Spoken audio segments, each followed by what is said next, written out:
Entonces, Hechos 4:1, ¿sí? Durante esta semana cuando estaba pensando y estaba estudiando para el estudio de hoy, estaba pensando, mire, hasta el capítulo 3 de Hechos hemos visto nosotros lo que podemos llamar como la iglesia perfecta. La iglesia que a todo el mundo le gustaría unirse y ser parte de ella, ¿no? Hemos visto cómo el Espíritu Santo descendió sobre la iglesia. Los hermanos dice que perseveraban unánimes en oración, en ruego, perseveraban en la doctrina de los apóstoles, en la comunión los unos con los otros, partían pan, los hermanos se cuidaban, se amaban. Dios también les había dado favor entre el pueblo y de hecho seguía añadiendo personas a la iglesia. El domingo pasado vimos cómo Pedro y Juan hicieron este milagro de sanar a un hombre que era cojo de nacimiento por más de 40 años. Y de hecho en los siguientes versículos que vamos a leer, el Señor añade 5,000 personas más. ¡Wow! Uno diría, la iglesia que todos nos sentiríamos orgullosos de pertenecer y ser parte de esta. Esta es la imagen de iglesia perfecta que muchos tienen. Y la idea de que la iglesia de nosotros debería ser de esta manera, que todo sea muy bonito, que todo sea muy agradable, nada de dolor, nada de sufrimiento, nada de esfuerzo, nada de oposición. Pero mientras vamos en el libro de Hechos estudiándolo, nos vamos a dar de cuenta que cuando Jesús dijo en Hechos 1:8, y me seréis testigos en Jerusalén, en Judea y en Samaria y hasta lo último de la tierra, nos llamó a mucho más que simplemente nosotros vivir cómodamente y felices, rodeados de buenos hermanos y decir, amo mi iglesia. La palabra griega para testigos es donde nosotros obtenemos la palabra mártir, una persona que muere dando su vida por el testimonio de Jesús. Jesús mismo le dijo a sus discípulos, el que quiera seguirme, tome su cruz y sígame. Mateo 16:25 también nos dice, porque todo el que quiere salvar su vida, la perderá, y todo el que pierda su vida por causa de mía, la hallará. Porque ¿qué aprovechará el hombre si ganare el mundo y perdiere su alma? ¿O qué recompensa dará el hombre por su alma? ¿Y por qué les hago como esta introducción un poquito fuerte? Porque mire, la oposición y en este caso la persecución, que es lo que vamos a ver hoy, hace parte de seguir a Cristo, hace parte de pertenecer a la iglesia. Hay lugares hoy en día que lo que ustedes están viendo aquí no es posible, es prohibido, es ilegal. Hay lugares que donde tú te reúnes en una iglesia y ahora tienes que pagar grandes cantidades de dinero.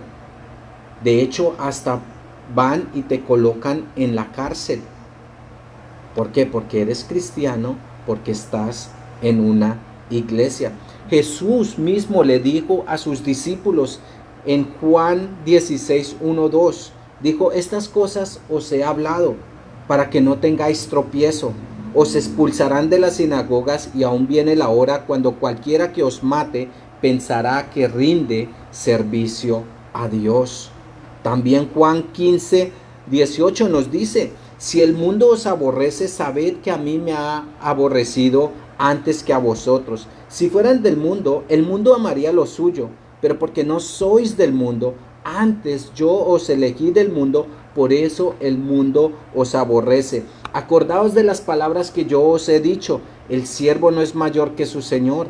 Si a mí me han perseguido, también a vosotros os perseguirán. Si han guardado mi palabra, también guardarán la vuestra. Entonces, hoy, y yo sé que suena como uno de esos sermones que uno nunca quiere predicar, pero vamos a ver los inicios de la persecución y por qué. ¿Qué fue lo que pasó? Entonces, Hechos 4:1 al versículo 4 dice así: hablando ellos al pueblo, vinieron sobre ellos los sacerdotes con el jefe de la guardia del templo y los saduceos, resentidos de que enseñasen al pueblo y anunciasen en Jesús la resurrección entre los muertos, y les echaron manos y los pusieron en la cárcel hasta el día siguiente, porque ya era tarde. Pero muchos de los que habían oído la palabra creyeron y el número de los varones era como 5,000. Wow. ¿Cuándo vino la oposición? Mire, Pedro y Juan se encontraban anunciando el evangelio después de haber sanado a este hombre cojo de nacimiento. En ese momento dice que vinieron sobre ellos los sacerdotes con los jefes de la guardia del templo y los saduceos. Mire, a través de los evangelios siempre escuchamos de pronto hablar de los fariseos, pero poco de los saduceos. Pero los saduceos también era un grupo religioso de aquel momento. Ellos eran los que gobernaban o manejaban, digamos en sí, el templo. De hecho, el saduceo más alto en rango era el sumo sacerdote en este tiempo, el cual dirigía el Sanedrín. El Sanedrín era un grupo de 70 personas que estaban en el control político y religioso de ese momento en la nación. Ellos, los saduceos, no eran la gran mayoría, pero tenían gran influencia debido a su riqueza y conexiones con el poder y en especialmente el romano. Los saduceos no creían en la resurrección de los muertos, negaban la existencia de los ángeles y de los espíritus, no creían en recompensas o castigos futuros. ¿Cómo sabemos esto? Pues Hechos 23:8 no lo dice, porque los saduceos dicen que no hay resurrección, ni ángeles ni espíritu, pero los fariseos afirman estas cosas. Así que cuando ellos escucharon que Pedro y Juan estaban hablando acerca de la resurrección de Jesús, pues todo esto iba en contra de lo que ellos enseñaban. Se sintieron ofendidos, llamaron la guardia y encarcelaron a Pedro y Juan. Ahora en nuestra historia, Pedro y Juan están en la cárcel. ¿Vino la oposición o la persecución porque ellos estaban haciendo algo malo? No. Mire, a veces los cristianos piensan que porque tú haces lo bueno, eso te va a asegurar que todo en la vida te va a salir bien. No, pues bien. Y cuando algo sucede que, wow, como que algo que usted no espera, las personas como que, wow, no entiendo qué fue lo que sucedió. Y muchas veces empiezan a pensar o a imaginar, bueno, ¿qué fue lo que hice mal? ¿Qué fue lo que pasó? Porque pues esto no puede ser así. De hecho, muchos piensan que el mal es un resultado de algo malo que ellos hicieron. Y este pensamiento es más notorio cuando a veces tú hablas con las personas y empiezan a hablar acerca de otra persona. Y esa persona se encuentra pasando por una dificultad o una prueba o una enfermedad, y la primera conclusión que llegan es que, uy, hermano, esa hermana sí tuvo que haber hecho algo muy malo, o ese hermano tuvo que haber hecho algo muy malo, hermano, porque no, o sea, oremos porque mire cómo está, mire sus hijos, mire la familia, mire su salud, mire su situación económica, mire. Sabemos que el mal puede venir por el pecado, y es verdad. Pero aquí usted está dándose cuenta que ellos no estaban haciendo nada malo. De hecho, estaban haciendo lo que Dios les había pedido. Acaban de sanar a un hombre que estaba cojo por más de 40 años. Ahora mire, leímos en los versículos que 5,000 varones se añadieron. Pero a pesar de estar haciendo la voluntad de Dios, ¿dónde terminó Pedro y Juan? En la cárcel. Mire, hermanos, la oposición puede llegar en el momento que usted menos espera. Usted puede estar en el mejor momento de su vida y enfrentar oposición o dificultad. Usted puede estar buscando a Dios con todo su corazón, buscando hacer las cosas como Dios quiere, organizando su vida y colocando todo en orden. Y en ese momento puede llegar la oposición o las dificultades. Pero ¿cómo las vamos a enfrentar? Pues vamos a ver qué pasó con Pedro y Juan después de estar en la cárcel. El versículo 5 y 7 nos dice lo siguiente. Aconteció al día siguiente que se reunieron en Jerusalén los gobernantes, los ancianos y los escribas, y el sumo sacerdote Anás y Caifás y Juan y Alejandro y todos los que eran de la familia de los sumos sacerdotes. Y poniendo en medio les preguntaron, ¿con qué potestad o en qué nombre habéis hecho vosotros esto? Entonces, al siguiente día, Pedro y Juan son puestos delante de lo que se conoce como el Sanedrín. los líderes religiosos y políticos de aquel tiempo, delante del mismo grupo que meses antes había condenado a Jesús a la muerte en la cruz. Y esto es muy importante porque nosotros tenemos que tener en cuenta qué vamos a hacer o cómo vamos a enfrentar nosotros esos tiempos. Aquí Pedro y Juan fueron cuestionados acerca de lo que habían hecho. Dice, ¿con qué potestad o en nombre de quién habéis hecho vosotros esto?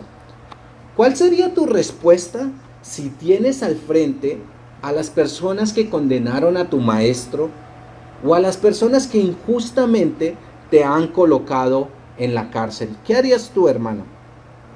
Hermanos, yo lo abrazo y les digo Dios los ama y los quiero. No creo, no, pero de pronto alguno de ustedes no sabe, pues, pero vamos a ver la respuesta de Pedro, que es lo que tenemos en la palabra de Dios. Si usted es así, gloria a Dios, hermano, siga haciendo el buen trabajo. Pero mira lo que dice el versículo 8 al 10. Entonces Pedro, lleno del Espíritu Santo, les dijo: gobernantes del pueblo y ancianos de Israel, puesto que hoy se nos interroga acerca del beneficio hecho a un hombre enfermo, ¿de qué manera éste haya sido sanado? Sea notorio a todos vosotros y a todo el pueblo de Israel que en el nombre de Jesucristo de Nazaret, a quien vosotros crucificasteis y a quien Dios resucitó de los muertos, por él este hombre está en vuestra presencia sano. Mire, Pedro hizo lo mismo que hizo el día anterior cuando la multitud estaba en el templo y las personas colocaron los ojos en Juan y Pedro. ¿Y qué hizo Pedro en ese momento?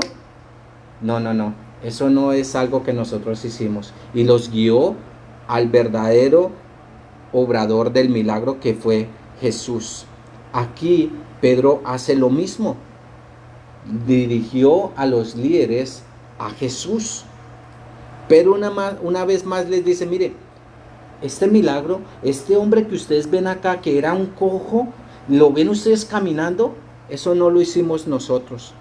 Esa obra, ese milagro, lo hizo el Señor Jesucristo. Les dio la misma respuesta al pueblo y a los líderes religiosos. Y esto es muy importante porque, de hecho, Pedro les dice a ellos: ¿sabe qué? Ustedes lo crucificaron. Ustedes lo rechazaron. Lo mismo. Pedro no cambió el mensaje. No cambió el mensaje, a pesar de que al frente de él tenía las personas que acabaron con la vida de Jesús y que podían hacer lo mismo con él en ese mismo momento. Mire, no importa quién esté al frente de nosotros, el mensaje no cambia. Dios no cambia. Su palabra no cambia. Y de hecho, eso es lo que a nosotros nos debe alegrar y fortalecer. ¿Por qué? Porque su palabra es fiel. Su palabra no cambia. No cambia. De hecho, Mateo nos dice: mire, el cielo y la tierra pasarán, pero mis palabras no pasarán. Y eso es lo que a nosotros nos da una seguridad y una fortaleza, que usted puede ir a la palabra de Dios y la palabra de Dios no cambia. Las promesas y la seguridad y la fidelidad de Dios no cambian. No cambia. Tú puedes estar seguro que no va a cambiar. De hecho, aquí también Pedro les dice: y en ningún otro hay salvación, porque no hay otro nombre bajo el cielo dado a los hombres en que podamos nosotros ser salvos. Nosotros no podemos añadir, pero tampoco podemos quitar del evangelio. Mire, hoy hay iglesias donde la palabra pecado ya no existe. Ya no existe. Infierno, eso ni se menciona. Arrepentimiento, ¿qué es eso? Sufrimiento, perseverar, hermano, tampoco. Perdonar, no, hasta que lo hagan ellos. Pero lo miran a uno extraño cuando tú usas un vocabulario así, que tú dices: oye, hay que perseverar, hay que perdonar. Eso es pecado. No, usted vive en la antigüedad. Eso es. Pero mire, el evangelio, hermanos, es que Cristo vino a salvarnos de la condenación. Nosotros íbamos derecho para el infierno, pero Dios, en su gracia, en su misericordia, envió a su Hijo, el cual murió en la cruz. ¿Para qué? Para que nosotros no estemos en enemistad con Dios. Nos mostró el camino a la salvación. Ahora nosotros podemos acercarnos al trono de la gracia. y hallar misericordia. Pero eso es por Jesús. Y Jesús mismo lo dijo, yo soy el camino, la verdad y la vida. Hay un camino a Dios. Ese es el evangelio y eso no cambia sin importar quién esté al frente de nosotros. También, mire, clave para la oposición. Mire cómo comenzó aquí, dice, Pedro lleno del Espíritu Santo. Una vez más, Pedro fue lleno del Espíritu Santo y el Espíritu Santo guió sus palabras. Pero ¿cómo llegó Pedro ahí? Cuando estaba leyendo esto dije, wow, que Pedro se levantó el otro día de la cárcel y ¡pum! Todo sucedió. La Biblia no nos dice qué pasó con Pedro y Juan en el tiempo de cuando estuvieron en la cárcel. Yo personalmente creo que ellos estaban orando y buscando cuál era la voluntad de Dios. Y por eso vemos al Espíritu Santo obrando de esta manera. ¿Por qué digo esto? Porque si tomamos ese tiempo donde ellos están en la cárcel y retrocedemos y vemos en Hechos 2, ¿qué era lo que estaban haciendo los discípulos cuando vino el Espíritu Santo y obró en ellos? Dice que ellos perseveraban unánimes en oración, estaban buscando de Dios y en ese momento dice, de repente vino el Espíritu Santo. Y si nosotros nos adelantamos un poquito a este momento de la cárcel, ¿qué nos dice Hechos 4:31? Nos dice que cuando hubieron orado, el lugar en que estaban congregados tembló y todos fueron llenos del Espíritu Santo y hablaban con denuedo la palabra de Dios. Hermanos, mire, ¿cuándo vamos nosotros a ver que el Espíritu Santo obra en nuestra vida? Cuando lo busquemos, cuando pasemos tiempo en su palabra, cuando oremos, cuando oramos. A veces las personas piensan que no, yo me siento en el sofá, cruzo los brazos y Señor, gracias. Y que ya Dios ya va a actuar y va a hacer un milagro y lleno del Espíritu Santo en el sofá. No quiero contradecir lo que dice la palabra de Dios porque dice que para Dios no hay nada imposible, ¿sí? Entonces, pues no sé, no he visto el primero, pero de pronto hay algo. Pero mire, la palabra de Dios nos llama a nosotros, ¿sabe a qué? A buscar a Dios. Nos dice Jeremías 29:13, y me buscaréis y me hallaréis porque me buscaréis de todo vuestro corazón. Santiago 4:8 nos dice, acercaos a Dios y Él se acercará a vosotros. Estoy más que convencido que Pedro y Juan, cuando estaban en la prisión, estaban orando. Miren, hermanos, ¿qué haces cuando tú enfrentas oposición? ¿Qué haces cuando hay dificultad? ¿Qué es lo primero que haces cuando viene la oposición a tu vida? ¿Usted clama a Dios? ¿Le pide a Dios dirección? ¿Usted confía en lo que dice la palabra de Dios y que Él cumplirá sus promesas? Pedro y Juan lo hicieron porque probablemente ellos recordaron las palabras que Jesús les dijo en Mateo 10:19-20. Estas fueron las palabras que Jesús les dijo. Mas cuando os entreguen, no os preocupéis por cómo o qué hablaréis, porque en aquella hora os será dado lo que habéis de hablar. Porque no sois vosotros los que habláis, sino el Espíritu de vuestro Padre que habla por vosotros. Y ese cumplimiento lo vemos aquí con Pedro y Juan frente al Sanedrín. También vemos aquí a Pedro otra vez proclamando y defendiendo quién era Jesús. Recuerden, Pedro negó al Señor Jesucristo 3 veces porque tenía temor y miedo de su vida. Pero aquí donde está delante de las mismas personas que condenaron a Jesús, vemos a Pedro valiente, proclamando y parándose en la pura verdad sin que nadie lo mueva. ¿Qué fue lo que sucedió? Bueno, el poder del Espíritu Santo obrando a través de Pedro. Sabemos lo que Pedro hace sin el Espíritu Santo y sabemos lo que Pedro hizo lleno del Espíritu Santo. Y de nuevo, en nuestras fuerzas esto no va a ser posible en nuestras fuerzas. Usted tiene que ser lleno del Espíritu Santo para que esto suceda. Pero sigamos también con la respuesta de Pedro. Vamos al versículo 10 al 12. Sea notorio a todos vosotros y a todo el pueblo de Israel que en el nombre de Jesucristo de Nazaret, a quien vosotros crucificasteis y a quien Dios resucitó de los muertos, Por él este hombre está en vuestra presencia sano.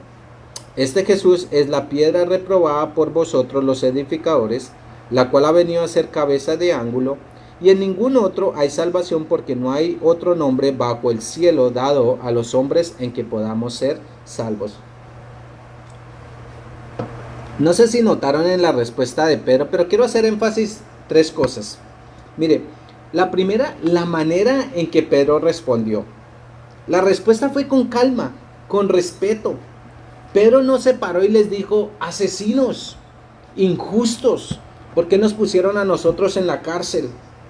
Y les digo esto porque mire, 2 de Timoteo 2:25 es un versículo que me gusta mucho. Dice que con mansedumbre corrijas a los que se oponen, por si quizás Dios les conceda que se arrepientan para conocer la verdad. Mire, a veces nosotros queremos mostrar que estamos en lo correcto y no miramos cómo hablamos, cómo nos dirigimos, y especialmente con las personas que no son creyentes. Podemos nosotros llegar a ganar un argumento bíblico, pero perder un alma porque nosotros no tenemos mansedumbre.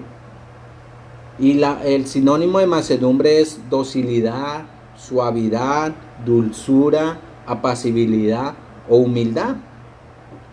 ¿Cómo estás respondiendo tú? ¿Cómo respondes tú cuando alguien es injusto contigo?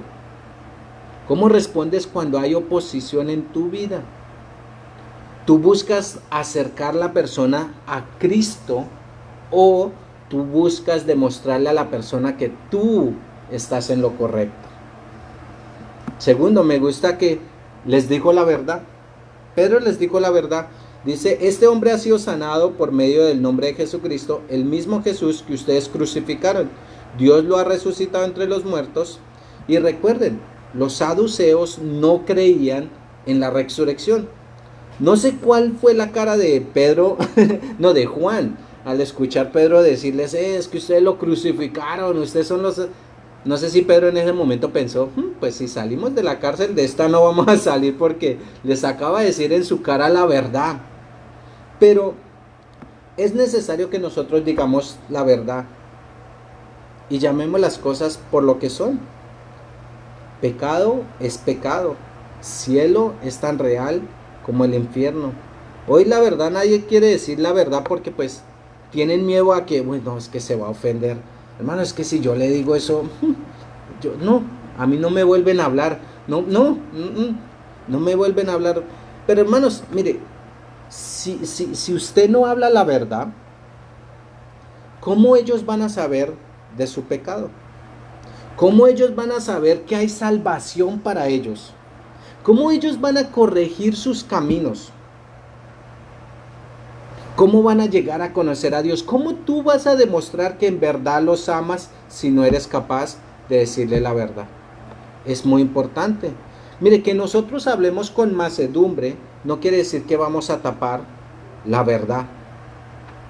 La tercera es la base para la respuesta que Pedro dio, y me gusta mucho porque lo que hizo fue usar la palabra de Dios. De hecho, le recordó el Salmo 118:22 que dice: la piedra que desecharon los edificadores ha venido a ser la cabeza del ángulo. Y esto nos recuerda lo que dice 2 de Timoteo 3:16: toda la escritura es inspirada por Dios y útil para enseñar, para redarguir, para corregir e instruir en justicia. Entonces el Espíritu Santo trajo estas palabras a Pedro en este momento. Y mire, hermanos, cuando nosotros hablemos la verdad con las personas, utiliza la palabra de Dios. Lleva a las personas, aún en medio de la oposición, aún en medio de los conflictos, a la palabra de Dios. ¿Y por qué te digo esto? Mire, Romanos 10:17 dice esto: así que la fe es por el oír, y el oír por la palabra de Dios. Si tú estás hablando la palabra de Dios aún en medio de la oposición, aún en medio de diferencias, ¿qué estás dándole? La palabra de Dios. Y dice que la fe viene por el oír, por el oír. Puede que en ese momento no te escuche, pero siembras la palabra aún en medio de esa dificultad. Créame, esto es un buen consejo para las familias, los matrimonios. Contéstele a su esposa, a su esposo, con la palabra de Dios, ¿sí? No vayan a usar, es mejor dar que recibir, no, sino es mejor nosotros tener la palabra de Dios. Entonces, miremos la reacción de los líderes. Hechos 4, sí, no, por favor no apliquen ese. Hechos 4, 13 al 17 dice: entonces viendo el denuedo de Pedro y Juan, y sabiendo que eran hombres sin letras y de vulgo, se maravillaban y le reconocían que habían estado con Jesús. Y viendo al hombre que había sido sanado, que estaba en pie con ellos, no podían decir nada en contra. Entonces les ordenaron que saliesen del concilio y conferenciaban entre sí, diciendo: ¿qué haremos con estos hombres? Porque de cierto señal manifiesta ha sido hecha por ellos, notorio a todos los que moran en Jerusalén, y no lo podemos negar. Sin embargo, para que no se divulgue más entre el pueblo, amenacémosles para que no hablen de aquí en adelante a hombre alguno en este nombre. Primero dice que ellos reconocieron el denuedo de los discípulos. Quiere decir, podemos hablar como de la valentía y el coraje que ellos tuvieron para pararse en firmes en la verdad que ellos proclamaban. Ellos se dieron de cuenta que eran hombres sin letra y de vulgo. Podemos decir que eran personas muy normales, comunes, y de hecho hasta más bajo de lo común. Pero nada los movería de la verdad que ellos estaban proclamando. Segundo, dice que los del Sanedrín reconocieron que Pedro y Juan habían estado con Jesús. En pocas palabras, vieron a Jesús a través de ellos. Y esto no sé si de pronto el Sanedrín recordaban cuando Jesús estaba delante de ellos y ellos también estaban juzgando a Jesús. Y Jesús se paró firme en sus palabras. Estaba tan seguro de la verdad y tan seguro de quién era, que Él era el Hijo de Dios, que estuvo dispuesto a morir por la verdad. No lo sé si eso fue lo que vieron, pero lo que nosotros nos podemos preguntar en este momento es: ¿las personas ven a Jesús a través de tu vida? ¿Las personas saben que tú has estado con Jesús? Y mire, no solamente hablo en nuestro diario vivir, pero cuando nos encontramos en situaciones de dificultad o en oposición. Antes de que usted diga, claro, amén, hermano, sí, las personas ven que yo soy cristiano. Todo el mundo sabe que yo soy cristiano porque, mire esta Biblia gigante que tengo acá. Yo salgo de la casa y todo el mundo se da cuenta que yo soy cristiano. Estamos ahí en el garage y pongo la música bien alta y, yo soy cristiano. Entonces, claro, hermano, todo el mundo va a darse cuenta que soy cristiano. Pero mire, la única manera, te hago un comentario antes de que llegues a la conclusión. La única manera en que las personas van a ver a Jesús a través de tu vida o de nuestra vida es cuando nosotros pasamos tiempo con Dios, pasamos tiempo en su palabra, pasamos tiempo orando, tiempo buscándolo. Entre más pasas tiempo con Dios, más te vas a parecer a Él. Juan decía, mire, es necesario que Él crezca, que la gente conozca más de Cristo y que yo mengüe. Pero mira, si tú no pasas tiempo con Dios, si tú no lo buscas, la verdad tendrías que hacerte la siguiente pregunta: ¿qué está viendo las personas en ti? De pronto, mira, ven una persona buena. De pronto ven una persona con modales, respetuosa, buena madre, buen padre, que los domingos va a la iglesia. Pero la pregunta es, ¿ven a Jesús? Porque Jesús es lo que trae salvación, es lo que cambia una vida. Y esto me recuerda mucho a lo que dice Lucas 6:32, porque miren, Lucas 6:32 dice lo siguiente: porque si amáis a los que os aman, ¿qué mérito tenéis? Porque también los pecadores aman a los que los aman. Hay pecadores que aman, hay pecadores buena gente, pecadores que son buenos padres, pero hermanos, la manera de reflejar a Cristo es pasar tiempo con Él. Para ser un buen discípulo tienes que pasar un buen tiempo con tu maestro. De lo contrario, nunca vas a reflejar a Cristo. Así que pregúntate, ¿la gente está viendo una buena persona o está viendo a Cristo a través de tu vida?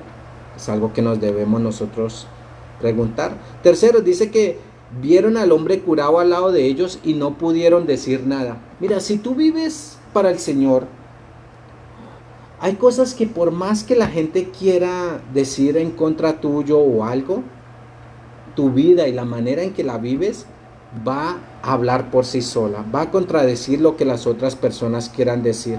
Acá los líderes no pudieron contradecir el milagro, ni tampoco las palabras. Y de hecho se cumplió lo que Jesús dijo. Jesús le dijo a sus discípulos, porque yo os daré palabra y sabiduría, la cual no podrán resistir ni contradecir todos los que se opongan. Entonces, ¿qué hizo el Sanedrín? Leemos en el versículo 17. Sin embargo, para que no se divulgue más entre el pueblo, amenacémosles para que no hablen de aquí en adelante a hombre alguno en este nombre. La única arma que les quedó a los líderes fue que amenacémosles, el miedo y el temor. Esas fueron las armas que usaron para intentar detener ¿qué? El mensaje. Y mira los versículos del 18 al 22 para ir terminando. Dice, y llamándolos les intimidaron que en ninguna manera hablasen ni enseñasen en el nombre de Jesús. Mas Pedro y Juan respondieron diciéndoles, juzgad si es justo delante de Dios obedecer a vosotros antes que a Dios, porque no podemos dejar de decir lo que hemos visto y oído. Ellos entonces les amenazaron y les soltaron, no hallando ningún modo de castigarles por causa del pueblo, porque todos glorificaban a Dios por lo que se había hecho, ya que este hombre en quien se había hecho el milagro, este milagro de sanidad tenía más de 40 años. Wow, mire, estos versículos cuando los leía esta semana me llevaban al 2020, pero ya les voy a decir por qué. Aquí el gobierno que tiene el poder y la autoridad le dice a los discípulos, ustedes no pueden enseñar ni hablar en el nombre de Jesús. Y el arma que usaron para intentarlo silenciar, ¿qué fue? El miedo. El miedo. Probablemente le dijeron, mire, si ustedes siguen hablando de Jesús, ustedes van a terminar como Jesús, en la cruz, muertos. Y ellos tenían todo el poder y la autoridad. Eso no era una amenaza de nada. Ellos mismos fueron los que pusieron al mismísimo Jesús. ¿Quiénes eran los discípulos? Nadie. Pero tenían, esa fue la amenaza. Póngase a pensar en eso. Y mire, esto, ¿por qué les digo que me llevó mucho a pensar en el 2020? Todos sabemos lo que pasó en el 2020 y la pandemia. Y lo que estaba diciendo aún el mismo gobierno aquí en California. Las iglesias tienen que cerrar. No pueden cantar, no pueden alabar a Dios. Vamos a silenciar el nombre del Señor Jesús. La amenaza fue cerrar y multar iglesias. Y de hecho muchas fueron multadas. Y no estoy hablando de, les pusieron una multa de $100. Hablamos de millones que fueron multados. La amenaza fue, vamos a cerrar, vamos a multar. Pero mientras esto sucedía, al mismo tiempo, permitían miles de personas que se reunieran y destruían el país. Para eso, para el gobierno eso sí estaba aceptable, pero reunirse y alabar y adorar a Dios no era aceptable. ¿Qué hicieron cientos de iglesias? Cerraron y tristemente aún hoy en día se mantienen cerradas por miedo. El gobierno logró callarlos. Mire, yo estoy tan agradecido con Pastor John que dijo, no, afuera hay personas que necesitan el evangelio. A eso es lo que Dios nos ha llamado y no vamos a callar. No era que nosotros no nos interesaba las personas o lo que pasara con ellos. De hecho fue todo lo contrario. Las llamadas, los correos de las personas sufriendo por todo lo que estaba sucediendo. Cómo aún el suicidio aumentó en ese tiempo. Y no estoy hablando de personas mayores o adultos. Estoy hablando de jóvenes menores de 12 años. Wow, la violencia en el hogar, el consumo de drogas, el miedo, la depresión, la ansiedad, la separación de las familias y el listado sigue de lo que estaba sucediendo en ese momento. La iglesia fue lo que Dios usó para que las personas encontraran paz, buscaran un camino en esa situación. La palabra de Dios nos dice que Jesús tenía compasión de las personas. que Él vino a sanar a los quebrantados de corazón, a poner libertad a los oprimidos. ¿Y cómo era que la iglesia en ese momento iba a estar en silencio y apagada cuando más tenía que brillar y traer buenas nuevas a las personas? Aquí a los discípulos se les dijo: ustedes no pueden. En el libro de Daniel tenemos una historia de 3 amigos a los cuales le dijeron: ustedes tienen que hacer. Acá nos dicen no pueden y acá tienen. Es como que no le queda una opción. ¿Y qué sucedió en Daniel 3? Nos habla acerca de Sadrach, Mesach y Abednego. Memorícense los nombres, les voy a hacer preguntas al final. No, pero Sadrach, Mesach y Abednego. ¿Y qué pasó con ellos? Dice que el rey Nabucodonosor, ese también es interesante, hizo una estatua de oro. ¿Y cuál era la ley? Cuando suene la música, todos tienen que postrarse y alabar la imagen. Si no lo hacen, serán lanzados al horno de fuego. Lo dice el rey, lo dice el gobierno, lo dice la ley.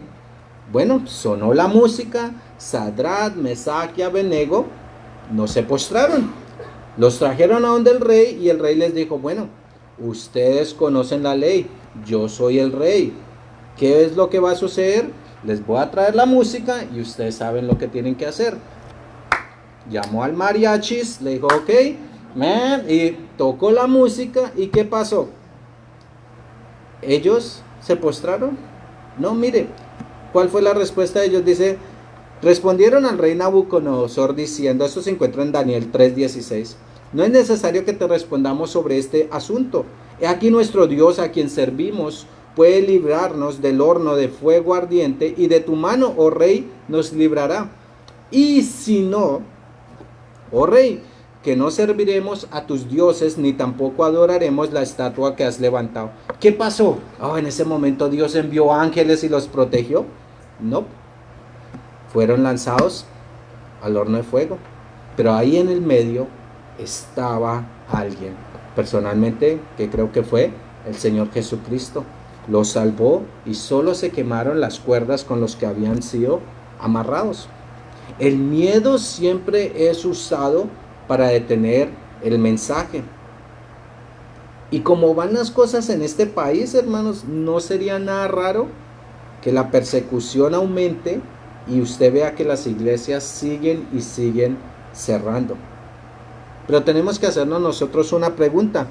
Juzguen si es justo delante de Dios obedecer a vosotros que a Dios, porque no podemos dejar de decir lo que hemos visto y lo que hemos oído. Algo que me llamó la atención acá es que, mire, la persecución comenzó con Pedro y Juan. Pedro y Juan eran 2 líderes de la iglesia. Yo creo que el enemigo en ese tiempo dijo: mire, si yo tumbo la cabeza de la iglesia, si yo tumbo los líderes, fácil, se acaba todo. Pero aquí Pedro y Juan se pararon firmes, y de hecho dice que hasta 5,000 se añadieron, se pararon firmes. Y hermanos, mire, esto estuvo en mi mente toda la semana y yo decía: wow, pero y entonces, mire, de una u otra manera, cada uno de nosotros tenemos un rol de líder en algún lado. En algún lado. Puede que tú seas un padre o una madre, tú tienes hijos. Puede que tú seas un esposo, tú tienes a una esposa que cuidar y proteger. Sea que usted sea un tío, una tía, una abuela, un abuelo, tiene nietos, tiene sobrinos. Puede que usted sea el jefe de su trabajo, tiene empleados.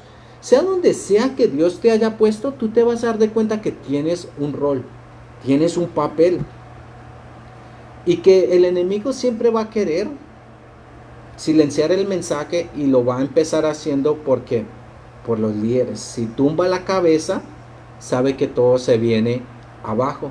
Si en un hogar padre y madre no se paran fijos en la palabra de Dios, el hogar va a caer. Si eres un líder, mantente firme en la palabra. No dejes que el mensaje se apague, y deja de pensar que el mensaje, no, eso es problema de la iglesia y problema del pastor. Si eso cae, pues culpa de ellos. No, tú eres parte del cuerpo. Somos un cuerpo en Cristo, y la cabeza es Cristo, ¿sí? Pues tú eres un brazo, un pie, ¿sí? Una uña. Hermanos, machuques un dedo pequeño, verá que le duele todo el cuerpo. Entonces, todos hacemos parte de ese cuerpo. No pienses que tú no tienes una responsabilidad, que eso es ajeno a ti. Tú tienes tú tienes un papel muy importante. No calles el mensaje de salvación. Lleva el mensaje donde Dios te ha puesto y que no te gane el miedo. Según de Timoteo 1:7 nos dice, porque Dios no nos ha dado ¿qué? Un espíritu de cobardía, sino de poder, de amor y de dominio propio. Parece firme y en medio de la oposición y la adversidad, busque refugio en el Señor Jesucristo. Y mire, no sé qué puede estar pasando hoy, pero recuerda, busca su presencia, refúgiate en Él y Él te hará lo necesario para vencer y mantenerte firme. En tus fuerzas, en tu conocimiento es imposible, pero con Dios nada es imposible.